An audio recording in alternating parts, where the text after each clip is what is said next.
नमस्कार, आप देख रहे हैं कंट्रोल इंडिया और देखते रहिए भ्रष्टाचार से जुड़ी हुई हर खबर सबसे पहले। स्वच्छ करो, शुद्ध करो, अपने आप ही सब कुछ ठीक हो जाएगा। तो ग्रामीण हो शहर हो, बैलेंस ठीक है, दोनों जगह काम करते हैं। हमारा काम गाँव में भी चलता है और हमारा काम शहर में भी चलता है। अच्छा, हम लोग बात कर रहे थे अंदर क्राइसिस की, ठीक है। तो अभी क्राइसिस को आप किस लेवल पे देख रहे हैं इंडिया में? अब देखिए, तो जैसे ना मैंने एक चीज आपको कही है कि जहाँ पर गलत पॉलिसीज हैं जी, गलत नियम है या गलत प्रोटोकॉल है, जिसके बेसिस पे आप अगर कुछ भी बनाते हो, संस्था बनाते हो, अपना काम करते हो, वो ज़्यादा देर नहीं चल पाएगी, वो बंद हो जाएगी। जहाँ पर सत्य है वो चल पाएंगे। तो क्राइसिस उनके लिए है जो गलत रास्ते पे चल रहे हैं, ग्रोथ उनके लिए है जो पॉजिटिव वैल्यूज के साथ चल रहे हैं। तो क्राइसिस ग्रोथ दोनों साथ में है, दोनों होते रहेंगे। तो आप अपने परसेप्शन के हिसाब से देख सकते हो कि आप अपने लाइफ में क्या देख रहे हो। नेगेटिव चीज़ हो रही है, उसी को आप 10 बार बोलते रहेंगे, अपने आप आपके लिए क्राइसिस शुरू हो जाती है। उसके बदले आप अच्छा क्या कर रहे हैं, है ना। यहाँ पे गर्मी है, इसको लेके हम रोएंगे कि अपने आप को वैसा रखेंगे। ये दो अलग अलग विकल्प आपके पास है। हमें कहते हैं कि आप क्या कर सकते हो अच्छा इस वक्त, उसके ऊपर फोकस करें। तो वो करेंगे आप फोकस, अपने आप ही आपके लिए सब कुछ पॉजिटिव ही हो जाएगा।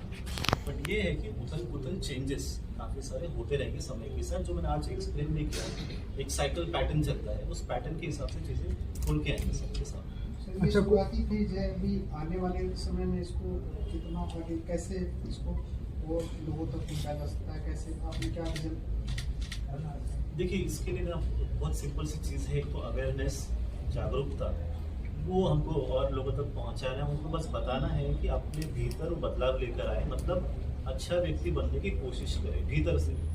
बाहर से आपको कुछ एक फेक कुछ क्रिएट नहीं करना है, झूठापन नहीं लाना है। आप संत महात्मा के कपड़े वस्त्र पहनने से आप संत महात्मा नहीं बनते, आपको अंदर से बनना है और सहज होना है। ऐसा नहीं कि आपको पूजा पाठ करना, धार्मिक बनना है, माला पहनना है, टीका लगाना, ऐसा भी नहीं है।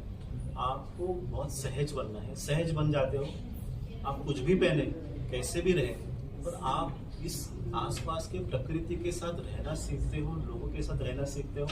ये प्रकृति फिर से आपको तकलीफ नहीं पहुंचाएगी, जैसे आपने कोविड के टाइम पे देखा। तो आप सभी को उस बदलाव को समझते हुए आगे चलना होगा। अच्छा दादाश्री, एक क्वेश्चन है, वैलिड क्वेश्चन है। दिल्ली एनसीआर में कोविड के बाद सुसाइड केसेस बहुत बढ़ गए, तो इस चीज़ के लिए कोई आपका कोई सुझाव सरकार के लिए या एडमिनिस्ट्रेशन के लिए कि किस तरह से हम इसको टैकल कर सकते हैं?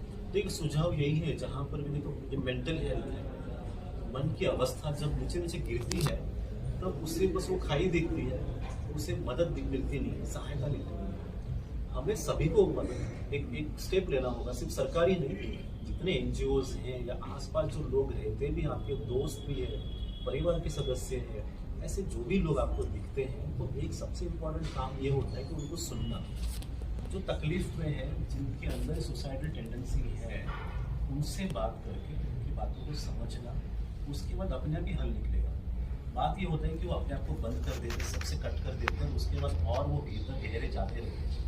वो रोकने के लिए किसी को तो वहाँ तक पहुँचना है, और पहुँचने के लिए सभी को तैयार होना पड़ेगा। सिर्फ सरकारी नहीं, सभी को। सरकार ये कर सकती है, जागरूकता मुहिम चला सकती है। जो आसपास आपके लोग रह रहे हैं उनसे बात करो, वो कैसे है या वो कैसे है। आप खुद को अपने घर के अंदर बंद करके न रहे। हम एक सोशल एनिमल जैसे हैं, सबको मिलना चाहते हैं, तो आप बाहर आके सबसे मिले, बातचीत करें। बातचीत करने से आपको वो लोग मिलेंगे जो अपने आप को लोगों से अलग कर रहे हैं, जो सुसाइड टेंडेंसी के साथ चल रहे हैं। इससे हम बहुत बड़ा पुण्य भी कमा सकते हैं और समाज के लिए अच्छा भी कर सकते हैं, और आपकी ग्रोथ भी पर्सनल लाइफ में भी अच्छी हो सकती है। तो ट्रांसफॉर्म भारत की आवश्यकता क्यों पड़ी और इसका उद्देश्य क्या है? देखो, जैसे आप ये देख लेना कि अगर आप आपकी जिंदगी में आज खुश हो और आपको ये लगता है कि सब कुछ परफेक्ट है, तो ट्रांसफॉर्म भारत की जरूरत नहीं है। अगर आपको लग रहा है कहीं पर कुछ तो बदलना जरूरी है, तो अगर लगता है आपको बदलना जरूरी है, तो इसलिए ट्रांसफॉर्म भारत है। सर, वो क्या बदलना जरूरी? आपको जो लगता है, आपके हिसाब से आपको क्या लगता है क्या गलत हो रहा है, तो ट्रांसफॉर्म भारत की जो डेफिनेशन है, व्याख्या, परिभाषा आपके हिसाब से बदल जाएगी। कि यहाँ पर थोड़ा पानी नहीं आ रहा है, पानी कम है, तो जैसे आप उसके बारे में सोचेंगे, वहाँ पे पानी की व्यवस्था करना, तो वो ट्रांसफॉर्मेशन फेज हो गया उनके लिए। किसी के अंदर दुख है, निकल नहीं रहा बाहर, उनके लिए मदद पहुंचाना, उनके पास बैठना, बात करना, सुनने का। इसकी शुरुआत कहाँ से करेंगे आप? सुसाइड अवेयरनेस से पहले आपको अपने लिए टाइम निकालना पड़ेगा, खुद के लिए टाइम निकालना पड़ेगा कि मैं अपने आप। इसको लेकर दादा का क्या संदेश है देशवासियों के लिए, अपने भारतवासियों को? देखो, जो भेदभाव है ये अज्ञान का लक्षण है। आप जब तो एक व्यक्ति, दो व्यक्ति, चार व्यक्ति जो लोग आपके घर में हैं और सब लोग एक दूसरे को इस तरह से देखते हैं कि वो छोटा है या वो बड़ा है, और मैं जब घर कहता हूँ मतलब मैं प्रदेश कहता हूँ, प्रांत कहता हूँ, और वो समाज कहता हूँ। समाज के अंदर जितना आप लोगों में भेद डालते जाएंगे उतने ही आप भी कमजोर बन रहे हो, क्योंकि आप एक देश के रूप में आपको खुद को उठाना होता है। और एक देश तभी बनता है जब परिवार के सारे सदस्य एक बनते हैं। तो ये अज्ञानता को निकालना है, और इस टीचिंग को या इस पाठ को कि हम सभी एक हैं, उस पाठ को हमको फिर से लोगों तक पहुंचाना होगा कि हम एक हैं और वही सत्य है, बाकी सब भ्रम है। उस भ्रम से जगाने का काम आपका भी है, मेरा भी है। वो सोए हमको उठाते रहते हैं, वो कहें हम सब एक है, कोई भेदभाव नहीं। दादाश्री, ट्रांसफॉर्म भारत में रोजगार का और शिक्षा का क्या कहाँ महत्व रहेगा और कहाँ पर ये स्टैंड करेगी जाके रोजगार और शिक्षा? जिस तरीके से हम लॉकडाउन के बाद में देख रहे हैं कि रोजगार एकदम जा चुका है, गरीब आदमी तरबतर हुआ पड़ा है, उसके लिए आप क्या करना चाहेंगे? आप उसके लिए कार्य करेंगे? किस तरीके से आप कार्य करेंगे? जैसे ना बदलाव का समय, जो बदलाव के समय क्या होता है, इंडस्ट्री बदलती है, काम करने का तरीका बदलता है, तो कहीं पर एक संक्रमण का समय आता है जहाँ पर आपको पता नहीं चलता करना क्या है, क्या नहीं करना है। 2 महीने जॉब नहीं है, 1 साल जॉब नहीं है, 2 साल जॉब नहीं है, पर ये नहीं कि लाइफ लॉन्ग जॉब नहीं होगा। अगर उस डर को पकड़ के रखेंगे आप, उस भय में आप और गहरे जाएंगे तो आप लाइफ में कुछ भी नहीं कर पाओगे। आपको सभी को रोजगार के लिए अलग अलग माध्यम ढूंढने होंगे, उसके लिए आपको खड़ा होना होगा।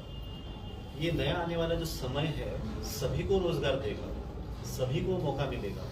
आप अगर अपने आप को रोक देंगे तो आपके लिए कभी उन्नति नहीं होने वाली है। आपको प्रयास करते रहना और रोजगार के लिए अलग अलग माध्यम बनते जाएंगे समय के साथ। जहाँ पर आप हो वहाँ पर वो माध्यम बनते रहेंगे, क्योंकि पूरे देश में हम नहीं पहुँच पाएंगे। अब कोई तमिलनाडु में है, कोई कश्मीर में है, कोई कन्याकुमारी में है, या कोई उड़ीसा में है, हम सब जगह नहीं पहुँच सकते। पर आप जो है, मतलब जितने जो लोग सुन रहे हैं, जहाँ पर भी है, खुद पे विश्वास रखें, प्रकृति पे विश्वास रखें, ईश्वर पे विश्वास रखें कि जो आपको रोजगार मिलेगा, काम मिलेगा। बस मेहनत करते रहें, परिश्रम करते रहें, वो बंद नहीं करना है। लगातार अपने लाइफ में आगे बढ़ते रहें। आप रुक जाएंगे तो आपको सहायता नहीं मिलने वाली, आप चलते रहेंगे तब सहायता मिलेगी। ट्रांसफॉर्म भारत में शिक्षा का क्या महत्व होगा? देखो, शिक्षा सबसे इम्पोर्टेंट ये है, क्योंकि आज जो भी हो रहा है, जो भी अनुभव हम देखते हैं या जो भी इवेंट्स आसपास हो रही है, घटनाएं हो रही हैं, उसका अगर आप सोर्स देखेंगे, स्रोत देखेंगे, तो कहीं पर हमारे वैल्यूज भी हैं, जो हमारे भीतर जो गुण है वहीं पर हम पहुंच रहे हैं। तो उन गुणों को निकाल के, जो बुरे गुण हैं उनको निकाल के सद्गुणों को आपको उनके भीतर स्थापित करना है। ये जो क्रिया है, ये क्रिया ही नई शिक्षा की पद्धति है। जो नई शिक्षा हम लोग सोच रहे हैं वहाँ पर यही काम किया जाएगा कि जो गलत है उसे निकाले भीतर से, और अच्छी जो चीज़ है, अच्छा भाव है, अच्छे गुण है, उसे आपके भीतर स्थापित करना। तो शिक्षा तो बहुत ज़्यादा महत्व देगा। आप हमारे युवा को क्या संदेश देना चाहेंगे? युवा को ये कहूँगा कि आपको एक तो पहले तो अपने आप के ऊपर विश्वास रखना होगा कि हम चल सकते हो, सब कर सकते हैं। दूसरा, आपको ये करना है कि आपको परिश्रम करने से रुकना। हमारी वीडियो को देखने के लिए आपका बहुत बहुत शुक्रिया। अगर आपको लगता है कि हमारा चैनल समाज हित के लिए कार्य करता है तो